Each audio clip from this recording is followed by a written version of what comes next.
الحمد لله الحمد لله نحمده ونستعينه ونستغفره ونؤمن به ونتوكل عليه ونعوذ بالله من شرور أنفسنا ومن سيئات أعمالنا من يهده الله فلا مضل له ومن يضلله فلا هادي له أشهد أن لا إله إلا الله وحده لا شريك له وأشهد أن محمدا عبده ورسوله أما بعد فإن خير الحديث كتاب الله وخير الحديث حديث محمد صلى الله عليه وسلم وشر الأمور محدثاتها وكل محدثة بدع وكل بدعة ضلالة وكل ضلالة في النار أما بعد فقد قال الله تعالى في كلامه المجيد والفرقانه الحميد أعوذ بالله من الشيطان الرجيم يا أيها الذين آمنوا اتقوا الله حق تقاته ولا تموتن إلا وأنتم مسلمون وقال سبحانه تعالى في كلامه المجيد يا أيها الذين آمنوا استعينوا بالصبر والصلاة إن الله مع الصابرين إلى الآخر. عن أنس رضي الله تعالى عنه قال رسول الله صلى الله عليه وسلم أول ما يحاسب به العبد يوم القيامة الصلاة فإن صلحت صلح له سائر عمله وإن فسدت فسد سائر عمله رواه الصحيح সিলসিলা بسند صحيح. আলহামদুলিল্লাহ, সমস্ত প্রশংসা সমস্ত তারিফ সেই মহান পরওয়ারদিগারের জন্য যিনি আমাদেরকে অতিশয় দয়া করে মায়া করে যথাসময়ে ইয়াউমুল জুমআয় মসজিদে যথাসময়ে উপস্থিত হওয়ার তৌফিক দান করেছেন। সে রবের প্রতি শুকরিয়া আদায় করি বলে আলহামদুলিল্লাহ। অতঃপর দরুদ ও সালাম বর্ষিত হোক খাতামুন নবীন হযরত মুহাম্মদ সাল্লাল্লাহু আলাইহি ওয়াসাল্লামের প্রতি। আমরা সমস্বরে সবাই সংক্ষিপ্তভাবে দরুদ পাঠ করি বলি সাল্লাল্লাহু আলাইহি ওয়াসাল্লাম। আল্লাহুম্মা সাল্লি আলাইহি আল্লাহুম্মা বারিক আলাইহি। সম্মানিত হাজিরিন, আজকে আমার জুমআর সংক্ষিপ্ত আলোচনার বিষয় সলাত বিষয়ে কোরআন ও হাদিস থেকে আপনাদের সামনে সংক্ষিপ্ত কিছু আলোচনা পেশ করব ইনশাআল্লাহ। ওয়া মা তাওফীকি ইল্লা বিল্লাহ আলাইহি তাওয়াক্কালতু ওয়া ইলাইহি উনীব। রব্বি ইশরাহ লি সাদরি ওয়া ইয়াসসির লি আমরি ওয়াহলুল উকদাতাম মিন লিসানি ইয়াফকাহু কওলি। সম্মানিত হাজিরিন, খুতবার শুরুতে আপনাদের উদ্দেশ্যে বিনীত অনুরোধ থাকবে যে প্রত্যেকে যারা এখানে এসেছেন, ইয়াউমুল জুমা একটা ক্লাসের মতো, খুতবা একটা ক্লাসের মতো। এখান থেকে আপনাদের অনেক কিছু শিখার এবং আমল পরিবর্তন করার সুযোগ আছে। তাই শুরুতেই আপনাদের কাছে বিনীত অনুরোধ থাকবে, এখানে এসে আধা ঘন্টা সময়টুকু আপনারা নষ্ট করবেন না, এখান থেকে কিছু শুনে মানার চেষ্টা করবেন। আল্লাহ তাআলা সেই তৌফিক দান করুন বলে আল্লাহুম্মা আমিন। এ বিষয়ে মহান রব্বুল আলামিন কুরআনুল কারীমের মধ্যে বলছেন ওয়াকালু সামি'না ওয়া আতা'না। শ্রোতা তারাই যারা শুনে, ওয়াকালু সামি'না যারা শুনে, এবং ওয়া আতা'না এবং মেনে নেয়, যেটা তার সাধ্য অনুযায়ী পালন করতে পারে। তো সম্মানিত হাজিরিন, আমরা যেটা শুনবো মানার নিয়তে শুনবো।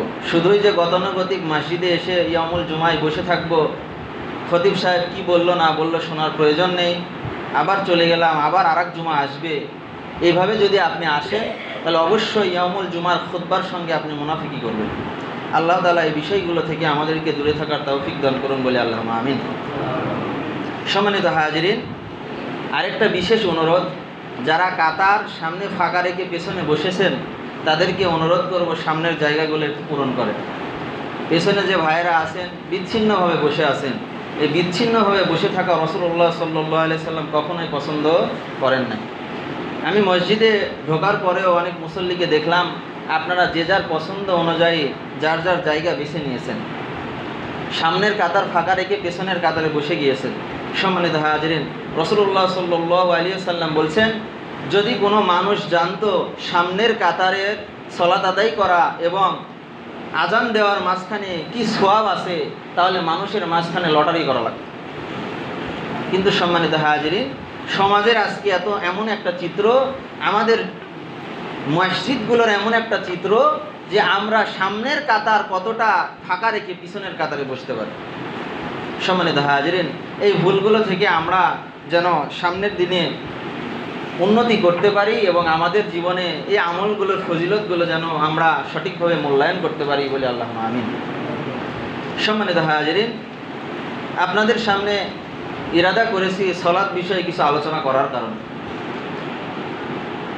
সলাৎ এমন একটি বিষয়, মুসলমানদের জীবনে সলাৎ এতটা একটা গুরুত্বপূর্ণ বিষয়, যদি কোনো মুসলমানের জীবনে সলাৎ না থাকে, তার জীবনে যদি সলাতের সঠিক হিসাব না দিতে পারে, সলাৎকে সঠিকভাবে যদি একজন মুসলমান মূল্যায়ন করতে না পারে, তাহলে ইয়াউমাল কিয়ামার ওই দিনে তার থেকে আর ভয়াবহ কারোই পরিণতি হবে না। সম্মানিত হাজিরিন, সলাৎ বিষয়ে হয়তো আমরা অনেকেই অনেক রকমভাবে শুনেছি এবং সলাতের গুরুত্ব বিষয়ে আমাদের অনেকেরই অবগত আছেন। এইখান থেকে সংক্ষিপ্ত কয়েকটা কোরআনের আয়াত এবং হাদিস থেকে আপনাদের সংক্ষিপ্ত কিছু সমাজের বাস্তবতা নিয়ে আপনাদের সামনে আলোচনা পেশ করব। সম্মানিত হাজিরিন, মহান রাব্বুল আলামিন, আমরা একথা হয়তো অনেকেই অবগত আছি যে কোরআনুল কারিমে আল্লাহ তাআলা ৮২ বারের বেশিবার সলাতের বিষয়ে তাগাদা দিয়েছেন। সম্মানিত হাজিরিন, তাহলে আল্লাহ তাআলা এতবার একটা জিনিস তাগাদা দেওয়ার কারণ কি অর্থ হতে পারে? আসুন রাসূলুল্লাহ সাল্লাল্লাহু আলাইহি সাল্লামের একটা হাদিস শুনি। রাসূলুল্লাহ সাল্লাল্লাহু আলাইহি সাল্লাম বলছেন, বুনিয়াল ইসলাম আলা খামসিন, শাহাদাতি আল্লা ইলাহা ইল্লাল্লাহ ওয়া আন্না মুহাম্মাদার রাসূলুল্লাহ ওয়া ইকামিস সালাত ওয়া ইতিজ যাকাত ওয়াল হজ্জ ওয়া সাওমি রমাদান। রাসূলুল্লাহ সাল্লাল্লাহু আলাইহি সাল্লাম বলছেন, বুনিয়াল ইসলাম আলা খামসিন, ইসলাম 5টি স্তম্ভের উপর প্রতিষ্ঠিত। শাহাদাতি আল্লা ইলাহা ইল্লাল্লাহ, যে সাক্ষ্য দিবে ওয়া আন্না মুহাম্মাদুর রাসূলুল্লাহ, 1 নম্বর স্তম্ভ হলো যে সাক্ষ্য প্রদান করা শাহাদাতি আল্লা ইলাহা ইল্লাল্লাহ, আল্লাহ ছাড়া কোনো প্রকৃত মাবুদ নেই, ওয়া আন্না মুহাম্মাদুর রাসূলুল্লাহ, মুহাম্মদ সাল্লাল্লাহু আলাইহি সাল্লাম তিনি হলেন আল্লাহর বান্দা এবং রাসূল। ওয়া ইকামিস সালাহ, দ্বিতীয় নম্বর যে রোকন সেটি হলো ওয়া ইকামিস সালাহ, সালাত আদায় করতে হবে। ওয়া ইতাইজ যাকাত, এবং আপনাকে যাকাত প্রদান করতে হবে। ওয়াল হজ্জ ওয়া সাওমি রমাদান, যদি আপনার সামর্থ্য থাকে আপনাকে হজ করতে হবে। আর সিয়াম, রমাদান মাসের ফরজ সিয়াম পালন করতে হবে। সম্মানিত হাজিরিন, তাহলে ইসলাম 5টি স্তম্ভের ওপর প্রতিষ্ঠিত। তার মধ্যে একজন ব্যক্তি, কেউ যদি সর্বপ্রথমে শাহাদা বাক্য পাঠ করে, কোনো ব্যক্তি যদি সর্বপ্রথমে ইসলামে দাখিল হতে চায়, তাহলে অবশ্যই তাকে শাহাদা বাক্য পাঠ করতে হবে। আল্লাহকে এক রব হিসেবে মেনে নিতে হবে, মুহাম্মদ সাল্লাল্লাহু আলাইহি সাল্লামকে রাসূল হিসেবে মেনে নিতে হবে। সম্মানিত হাজিরিন, এরপরে ওই ব্যক্তির উপর যেটা ফরজিয়াত, যেটা তার উপর দায়িত্ব, সেটি হলো ওয়া ইকামিস সালাহ, সালাত আদায় করা। সম্মানিত হাজিরিন, উক্ত হাদিস দ্বারা আমি আপনাদেরকে বোঝাতে চাইলাম সলাৎ কতটা গুরুত্বপূর্ণ, মুসলমানের জীবনে ইসলামী শরীয়তে সলাৎকে কতটা গুরুত্ব দেওয়া হয়েছে। সম্মানিত হাজিরিন, সলাৎ যদি আমরা কেউ আদায় না করি, তাহলে আমাদের জীবনের 5 পয়সার কোনো মূল্যায়ন নেই। সম্মানিত হাজিরিন, খুলুন কোরআনুল কারীমের সূরা নিসা 4 নম্বর সূরার 103 নম্বর আয়াত। এখানে মহান রাব্বুল আলামিন বলছেন, ইন্নাস সালাতা কানাত আলাল মুমিনিনা কিতাবাম মাওকুতা, নিশ্চয় প্রত্যেক ব্যক্তির ওপর, প্রত্যেক মানুষের ওপর যারা আল্লাহ তাআলাকে এক রব হিসেবে মেনে নিয়েছে, যারা আল্লাহ তাআলাকে এক মাবুদ হিসেবে মেনে নিয়েছে, যারা মুহাম্মদ সাল্লাল্লাহু আলাইহি সাল্লামকে রাসূল হিসেবে মেনে নিয়েছে, তাদের জন্য এই আয়াত আল্লাহ তাআলা নাজিল করে বলছেন, ইন্নাস সালাতা কানাত আলাল মুমিনিনা কিতাবাম মাওকুতা, দুনিয়ার মানুষ তোমরা শুনে রাখো যে তোমাদেরকে নির্দিষ্ট সময়ে তোমাদের প্রত্যেকের প্রতি 5 ওয়াক্ত সালাতকে আল্লাহ তাআলা ফরজ করে দিয়েছে। সম্মানিত হাজিরিন, কিন্তু বর্তমান সমাজের দিকে লক্ষ্য করুন, বর্তমান প্রত্যেকটা পরিবারের দিকে লক্ষ্য করুন। প্রত্যেকটা পরিবারে মানুষে পরিপূর্ণ হয়ে গিয়েছে। মানুষের বাড়িতে তার সন্তান সন্ততি আহাল পরিবারের অভাব নেই, কিন্তু মসজিদে মুসল্লির অভাব রয়েছে। সম্মানিত হাজিরিন, আজকে এই জুমার দিনে এতগুলো মানুষ মসজিদে উপস্থিত হয়েছেন, কিন্তু এই জুমার দিনের আজকে জোহরের সালাত, এই জুমার সালাত শেষ হওয়ার পর আসরের সালাতে এই লোকগুলোকে আর খুঁজে পাওয়া যাবে না।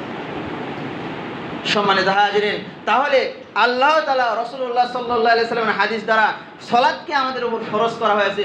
যদি সালাতকে আমরা সঠিকভাবে মূল্যায়ন করতে না পারি, তাহলে আপনার কোটি টাকা থাকুক, আপনার হাজার কোটি টাকার সম্পদ থাকুক, আপনার যতই প্রতিপত্তি থাকুক, আর আপনার যতই মর্যাদা যাই কিছু থাকুক না কেন সমাজে, কোনো কিছুই আপনার কাজে আসবে না। সম্মানিত হাজিরিন, সালাতকে যে কোনো মূল্যে আপনাকে গুরুত্ব দিতে হবে। সালাতের মাসালা যদি আপনি একটু মূল্যায়ন করে দেখেন, তাহলে আপনি দেখতে পাবেন যে সালাতকে যে কোনো মূল্যে মূল্যায়ন করতে হবে। একজন ব্যক্তি যার উপর সালাত ফরজ হয়েছে, রাসূলুল্লাহ সাল্লাল্লাহু আলাইহি সাল্লাম বলছেন যে তোমাদের সন্তান যখন 7 বছর বয়সে উপনীত হয় তখন তাকে সালাতের তাগাদা দাও, আর যখন 10 বছর বয়সে উপনীত হবে তাকে সালাত আদায় করার জন্য দরকার হলে প্রহার করতে হবে। অবশ্যই তাকে সালাত আদায় করাতে হবে। যদি সালাত আদায় না করে, তাকে সালাত আদায় করানোর জন্য, প্রহার করার জন্য রাসূলুল্লাহ সাল্লাল্লাহু আলাইহি সাল্লাম বলেছেন। আজকে সমাজে কয়জন বাবা রয়েছে, আজকে সমাজে কয়জন মা রয়েছে যারা তার সন্তানকে আজকে মসজিদে আসার জন্য প্রহার করেছেন?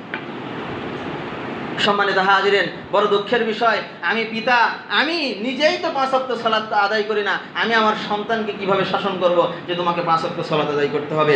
ভুল সিদ্ধান্ত হয়েছিল আপনার, আপনি সঠিকভাবে নিজের পিতার দায়িত্ব পালন করতে পারেননি। আপনাকে রাসূলুল্লাহ সাল্লাল্লাহু আলাইহি সাল্লাম বিয়ে করতে নিষেধ করেছেন, ওই ব্যক্তিকে বিয়ে করতে রাসূলুল্লাহ সাল্লাল্লাহু আলাইহি সাল্লাম নিষেধ করেছেন যার ক্ষমতা নেই। সম্মানিত হাজিরিন, শুধু অর্থ আর উপার্জন করলে আর সম্পত্তি থাকলে বিয়ে করলে চলবে না, এই ক্ষমতা রাসূলুল্লাহ সাল্লাল্লাহু আলাইহি সাল্লাম বলে নাই। আহাল পরিবারকে যদি সঠিকভাবে পরিচালনা করতে না পারেন, তাহলে আপনার জন্য বিবাহ বৈধ নয়। সম্মানিত হাজিরিন, মহান রব্বুল আলামিন একাধিক আয়াতে কোরআনুল কারীমের মধ্যে সালাতের গুরুত্ব বিষয়ে বলেছেন। আপনি খুলুন 108 নম্বর সূরা কাউসারের 2 নম্বর আয়াত। রাসূলুল্লাহ, মহান রব্বুল আলামিন বলছেন, ফাসাল্লি লিরাব্বিকা ওয়ানহার, হে দুনিয়ার মানুষ সকল। রাসূলুল্লাহ সাল্লাল্লাহু আলাইহি সাল্লামের ওই আয়াত পাঠ করে বলছেন, আয়াত নাজিল করে আল্লাহ তাআলা বলছেন, হে মুহাম্মদ সাল্লাল্লাহু আলাইহি সাল্লাম, ফাসাল্লি লিরাব্বিক, আপনি আপনার রবের প্রতি সালাত আদায় করুন, ওয়ানহার, এবং কুরবানি করুন। সম্মানিত হাজিরিন, আমাদের সমাজে এক শ্রেণীর মানুষ রয়েছে, এক শ্রেণীর লোক রয়েছে, মতাদর্শ রয়েছে, যারা নানা রকমভাবে প্রোপাগান্ডা ছড়ায় যে কুরআনুল কারীমে আল্লাহ তাআলা সালাত কায়েম করার কথা বলেছে, সালাত আদায় করার কথাও বলে নাই। আছে না এরকম লোকজন? হয়তো আপনাদের দিকে কিভাবে সংজ্ঞায়িত করেন জানি না, কিন্তু আমার এলাকায় এদেরকে মারফতি হিসেবে চিনে। এদের কাছে যাবেন, এরা আপনাকে প্রতারিত, বিভ্রান্ত করার চেষ্টা করবে, বলবে যে কুরআনুল কারীমে আল্লাহ তাআলা বারবার সালাত কায়েম করার কথা বলেছেন, সালাত পড়ার কথা বলেন নাই, তাই আমরা সালাত পড়ি না। সম্মানিত হাজিরিন, তাদের কাছে দলিল হিসেবে পেশ করুন সূরা কাউসারের 2 নম্বর আয়াত, ফাসাল্লি লিরাব্বিক, রাসূলকে আল্লাহ তাআলা সালাত আদায় করতে বলেছেন। তাই অবশ্যই আমাদের প্রত্যেক মুসলমানদের যে কোনো মূল্যে, যতক্ষণ পর্যন্ত আমাদের জীবনে দেহে প্রাণ আছে, যতক্ষণ পর্যন্ত আমাদের জ্ঞান আছে, ততক্ষণ পর্যন্ত ইশারাই হলো আপনাকে সালাত আদায় করতে হবে। আপনি দাঁড়িয়ে সালাত আদায় করতে পারেন, আপনাকে দাঁড়িয়ে সালাত আদায় করতে হবে। আপনি বসে সালাত আদায় করতে পারবেন, তাহলে আপনাকে বসে সালাত আদায় করতে হবে। যদি আপনি বসে না পারেন, শুয়ে সালাত আদায় করতে হবে। যদি শুয়ে আপনি যদি হাত পা নাড়াতে না পারেন, তাহলে ইশারায় সালাত আদায় করতে হবে। যতক্ষণ পর্যন্ত জ্ঞান আছে, মুসলমানদের যে কোনো অবস্থায়, যে কোনো মূল্যে যদি পবিত্র হতে পারেন, তবে আপনাকে পবিত্রতা অর্জন করতে হবে। যদি আপনি পবিত্র হতে না পারেন, তাহলে আপনাকে অপবিত্র অবস্থায়, ওই অবস্থায় আপনাকে সালাত আদায় করতে হবে। যদি আপনার শরীরে পোশাক থাকে, তাহলে পোশাক পরে সালাত আদায় করতে হবে। যদি পোশাক না থাকে, তাহলে উলঙ্গ অবস্থায় হলো সালাতের ওয়াক্ত হলে আপনাকে সালাত আদায় করতে হবে। এটা হলো শরীয়তের মাসালা। কিন্তু সম্মানিত হাজিরিন, আজকে সমাজে আমাদের পোশাক আছে, আমাদের বাড়ি আছে, আমাদের ঘর আছে, আমাদের মসজিদগুলো উন্নত হয়েছে, কিন্তু আজকে আমাদের এই যে মুসল্লি রয়েছে, তাদের অন্তরে সালাত আদায় করার যে এই অনুভূতি, সালাত আদায় করার এই গুরুত্ব, এটা এখন উন্নত হয় না। সম্মানিত হাজিরিন, আপনি সূরা জুমার দিকে একটু লক্ষ্য করুন। 9 থেকে 10 নম্বর আয়াতে আল্লাহ তাআলা কি বলেছেন? ইয়া আইয়ুহাল্লাযীনা আমানু ইযা নুদিয়াতিস সালাতি মিন ইয়াউমিল জুমআতি ইলা ফাসআউ ইলা যিকরিল্লাহ। ওয়াজারুল বাই। আল্লাহ তাআলা বলছেন ইয়া আইয়ুহাল্লাযীনা আমানু ইযা নুদিয়াতিস সালাহ মিন ইয়াউমিল জুমআতি ফাসাউ ইলা যিক। যখন তোমাদেরকে জুমার দিনে মসজিদ থেকে আহ্বান করা হয়, তোমরা যখন ফাসাউ ইলা যিক, আল্লাহর অনুসরণ করার জন্য, আল্লাহর জিকির করার জন্য, আল্লাহর ইবাদত বন্দেগী করার জন্য মসজিদের দিকে অগ্রসর হও। ওয়াজারুল বাই, এবং আল্লাহ তাআলা বলেছেন তোমাদের কিনা বেচা যা যাবতীয় কার্যক্রম রয়েছে সকল কিছু তোমরা বন্ধ করে দাও। যদি তোমরা এটা বুঝতে, এটা তোমাদের জন্য কল্যাণকর হতো। সম্মানিত হাজিরিন, আজকে মসজিদে খুতবা শুরু হয়, কিন্তু মুসল্লি আসে হলো খুতবার মাঝ বরাবর শেষের দিকে। সম্মানিত হাজিরিন, যখন আপনি জুমার খুতবাকে মূল্যায়ন করতে পারেন না, তাহলে আপনি সালাতকে কিভাবে মূল্যায়ন করবেন? একদিন জুমার খুতবাকে মানুষ মূল্যায়ন করতে পারে না, সেই ব্যক্তি কি করে 5 ওয়াক্ত সালাতকে মূল্যায়ন করতে পারে? যে কোনো মূল্যে আপনাকে 5 ওয়াক্ত সালাত আদায় করতে হবে, এর কোনো সুযোগ নেই। আপনার বাড়িতে আপনার ছেলের বয়স 10 বছর হয়ে গিয়েছে, আপনি নিজে অর্থ উপার্জন করে, নিজে কষ্ট করে, মাথার ঘাম পায়ে ফেলে টাকা উপার্জন করে ওই সন্তানকে ভাত খাওয়াচ্ছেন। আপনি কখনোই শিক্ষিত পিতা হতে পারেন নাই। আপনাকে আজকে থেকে সিদ্ধান্ত পরিবর্তন করতে হবে। আমার টাকায় যদি তুমি খেতে চাও, তাহলে অবশ্যই তোমাকে 5 ওয়াক্ত সালাত আদায় করতে হবে, নয়তো তোমাকে খাবার দেওয়া আমি বন্ধ করে দিলাম। সমাজে যেদিন এইরকম পিতা হবে, সমাজে যেই দিন এইরকম মাতা হবে, সেই দিন এই সমাজে 5 ওয়াক্ত সালাতে মসজিদবদ্ধ লোক থাকবে। আর যদি এমন মাতা হয়, এমন পিতা হয় যে প্রাইভেটে যাওয়ার জন্য সন্তানকে প্রহার করে, কিন্তু মসজিদে আসার জন্য প্রহার করে না, তাহলে ওই সমাজে কখনোই 5 ওয়াক্ত সালাত কায়েম হতে পারে না। সম্মানিত হাজিরিন, আজকে আপনার পরিবারের দিকে লক্ষ্য করুন, আজকে সমাজের অন্যান্য পরিবারের দিকে লক্ষ্য করুন। ছেলেকে একেবারে সকাল 6টা 7টার দিকে প্রাইভেট দিয়েছে, ওই প্রাইভেটে যাওয়ার জন্য ওই মা ওকে যে করেই হোক, ডেকে হেঁকে হোক, আর গালিগালাজ করে হোক, মেরে পিটে হোক, তাকে প্রাইভেটে পাঠায় কি পাঠায় না? বলেন না একটু, পাঠায় কি পাঠায় না?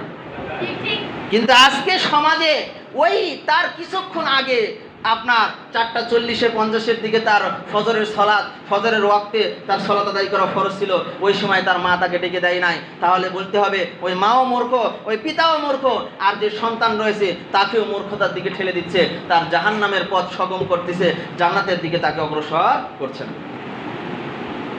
সম্মানিত হাজিরিন, আপনি সূরা বাকারার 2 নম্বর সূরার 45 নম্বর আয়াত খুলে দেখুন। ওয়াস্তাঈনু বিস-সাবরি ওয়াস-সালাহ ইন্নাল্লাহা ওয়াস্তাঈনু বিস-সাবরি ওয়াস-সালাহ ওয়া ইন্নাহা লাকাবীরাতুন ইল্লা আলাল খাশিন। আল্লাহ তাআলা বলছেন ওয়াস্তাঈনু বিস-সাবরি ওয়াস-সালাহ, তোমরা সবরের সঙ্গে, ধৈর্যের সঙ্গে সালাতের মাধ্যমে আল্লাহ তাআলার কাছে সাহায্য প্রার্থনা করো। ওয়া ইন্নাহা লাকাবীরাতুন ইল্লা আলাল খাশিন, আর এই যে ধৈর্য এবং সহ্য করে আল্লাহর কাছে সাহায্য প্রার্থনা করা, এটা সবার জন্য সহজ নয়। যারা সবর করতে পারে, যারা ধৈর্য ধারণ করতে পারে, তাদের জন্য সালাতের মাধ্যমে আল্লাহ তাআলার কাছে সাহায্য সহযোগিতা চাওয়া সম্ভব। সম্মানিত হাজিরিন, এখন দেখেন আল্লাহ তাআলা কোরআনুল কারিমে বলছেন যে হে দুনিয়ার মানুষ সকল, তোমরা ওয়াস্তাঈনু বিস-সাবরি ওয়াস-সালাহ, তোমরা সবর এবং ধৈর্যের সাথে সালাতের মাধ্যমে আল্লাহ তাআলার কাছে কি চাও? সাহায্য চাও।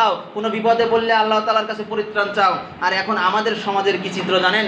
যদি আমরা কোনো বিপদে পড়ি, তাহলে কার কাছে ফোন দিলে এই বিপদটা উদ্ধার হতে পারে? তার কাছে সর্বপ্রথম ফোন দিব।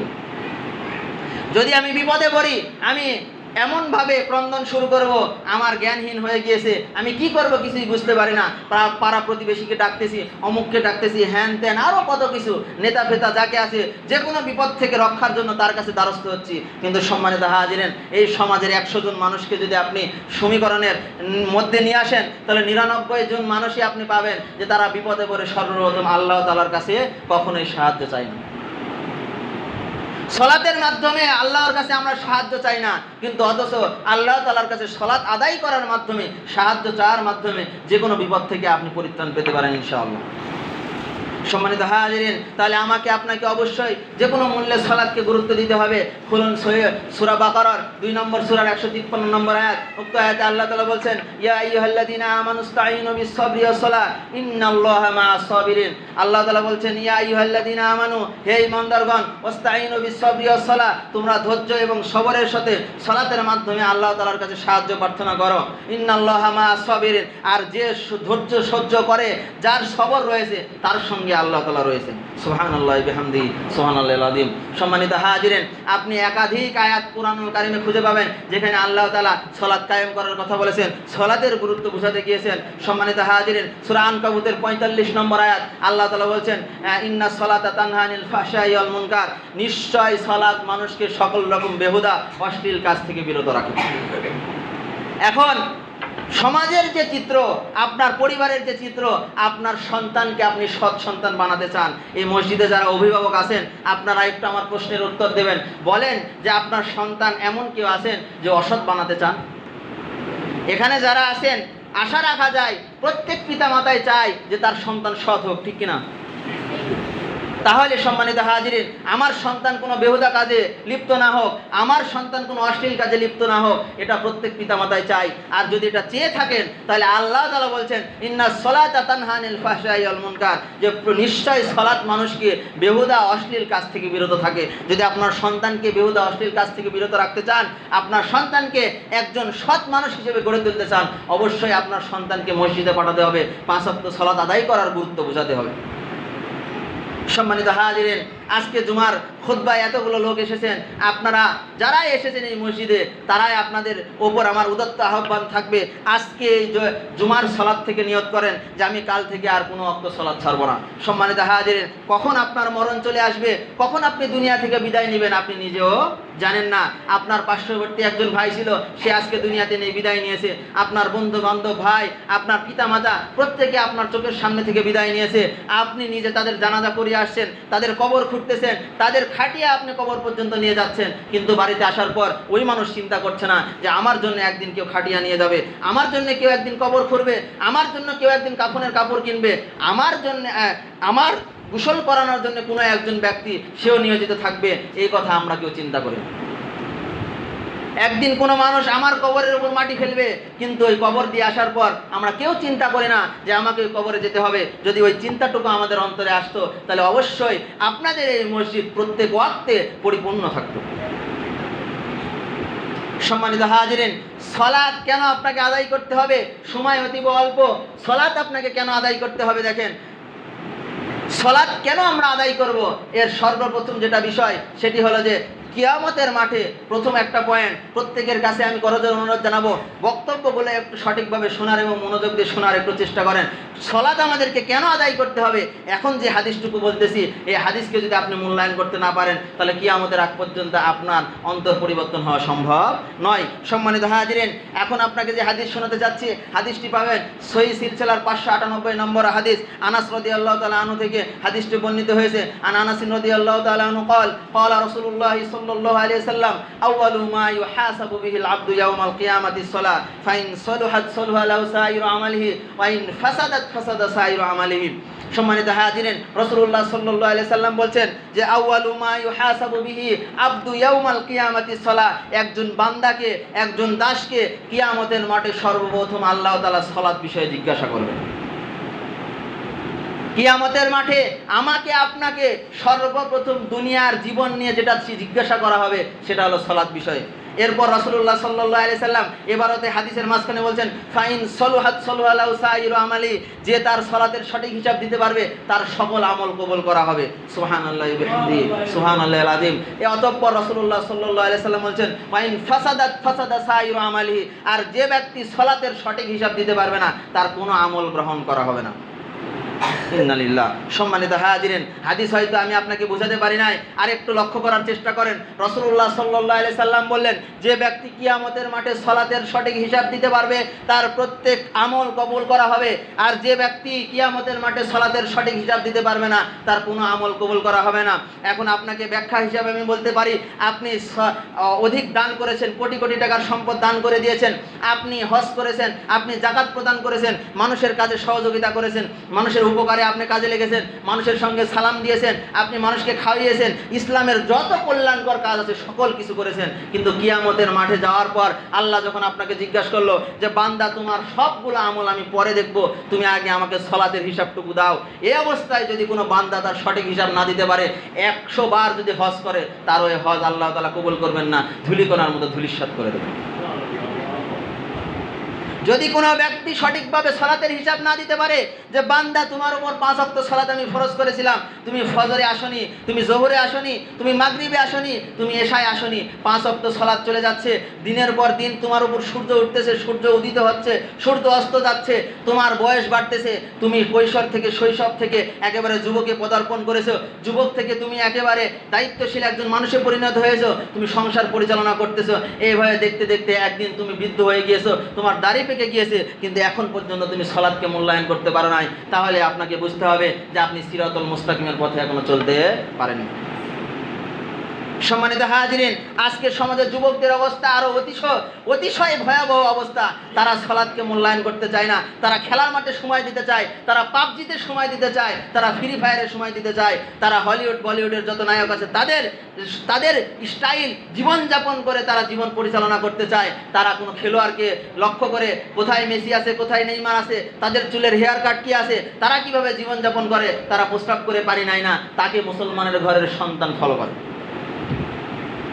সম্মানিত হাজিরিন, অথচ আল্লাহ তাআলা কোরআনুল কারীমে বলেছেন, ইয়া আইয়ুহাল্লাযীনা আমানু লা তাত্তাখিযুল ইয়াহুদা ওয়ান নাসারা আউলিয়া বা'দাল্লাযী আউলিয়া বা'দ। আল্লাহ তাআলা বলছেন যে হে ঈমানদারগণ, তোমরা শুনে রাখো, তোমরা কখনো ইহুদি নাসারাকে বন্ধু হিসেবে গ্রহণ করো না। কিন্তু আজকে এই বাড়িতে যে দেখেন, আপনার টাকা দিয়ে আপনার ছেলে আজকে ব্রাজিলের গেঞ্জি কিনেছে, আপনার সন্তান আপনার টাকা দিয়ে আজকে আর্জেন্টিনার গেঞ্জি কিনে আপনার বাড়িতে আছে। কিন্তু আল্লাহ তাআলা কি বলেছেন যে লা তাত্তাখিযুল ইয়াহুদা ওয়ান নাসারা, তোমরা ইহুদি খ্রিস্টানের কি করো না, বন্ধু হিসেবে গ্রহণ করো না। কিন্তু তাদেরকে আমরা এমনভাবে বন্ধু হিসেবে গ্রহণ করেছি যে তাদের জীবন আদর্শ দিয়ে আমাদের 24 ঘন্টা পার হচ্ছে। সম্মানিত হাজিরিন, অনেক কথাই বলার ছিল, আপনাদের সময় দিবস শেষ হয়ে গিয়েছে। 5 মিনিট বেশি সময় নিলে সমস্যা আছে আপনাদের? যদি বলেন তাহলে আমি নিব, না হলে শেষ করে দেবো ইনশাআল্লাহ। সম্মানিত হাজিরিন, রাসূলুল্লাহ সাল্লাল্লাহু আলাইহি সাল্লামের আর কয়েকটা হাদিস আপনাদের সামনে পেশ করি। আরো অনেক কথা বলার ছিল, এত অল্প সময়ে সালাত বিষয়ে দীর্ঘ আলোচনা করা সম্ভব হয় না। সম্মানিত হাজিরিন, অতঃপর আরেকটি হাদিসের দিকে লক্ষ্য করুন। রাসূলুল্লাহ সাল্লাল্লাহু আলাইহি সাল্লাম কি বলছেন? আন আবি হুরায়রা রাদিয়াল্লাহু তাআলা আনহু ক্বালা রাসূলুল্লাহ সাল্লাল্লাহু আলাইহি সাল্লাম, এই জায়গায় যে যুবকগুলো আছে, তোমরা এত হাসাহাসি করার কারণ কি? মসজিদে এসে কি তোমরা হাসাহাসি করবা? এটা কি খেলতামাশার জায়গা নাকি? সম্মানিত হাজিরিন, আপনাদের ইমাম সাহেব থেকে শুরু করে আপনাদের উদ্দেশ্যে উদাত্ত আহ্বান জানাতে চাই, মসজিদে খুতবা চলবে, নিশ্চয়ই আপনাকে খুতবা শুনতে হবে, কোনো কিছু চলবে না আপনি মসজিদে এসে হাসাহাসি করবেন। কে আপনাকে সাহস দিয়েছে মসজিদে হাসাহাসি করার জন্য? কে আপনাকে সাহস দিয়েছে খুতবা অমনোযোগী হয়ে শোনার কারণে? স্পষ্টভাবে আপনাকে এটা অনুসরণ করতে হবে যে খুতবায় নিশ্চুপে থেকে আপনাকে খুতবা শুনতে হবে, এর বাইরে কোনো আপনার সুযোগ নেই। যদি এর বাইরে একটা কথা বলেন, তাহলে জুমার খুতবার যে সওয়াব, এটা আপনার আমলনামায় লেখা হবে। আল্লাহ তাআলা আমাদেরকে বুঝার তৌফিক দান করুন, বলে আল্লাহুম্মা আমিন। সম্মানিত হাজিরিন, যে হাদিসটুকু বলতেছিলাম, আন আবি হুরায়রা রাদিয়াল্লাহু তাআলা আনহু ক্বালা রাসূলুল্লাহ সাল্লাল্লাহু আলাইহি সাল্লাম, আস-সালাতু সালাসাতুন আসলাতিন। রাসূলুল্লাহ সাল্লাল্লাহু আলাইহি সাল্লাম বলেন, সালাতকে 3 ভাগে বিভক্ত করা হয়েছে। ওয়াস-সুলুসু ওয়ার রুকু ওয়াস-সুলুসু ওয়াস-সুজুদু ফামান আদ্দাহা বিহাক্কিহা কুবিলাত মিনহু ওয়া কুবিলা মিনহু সাই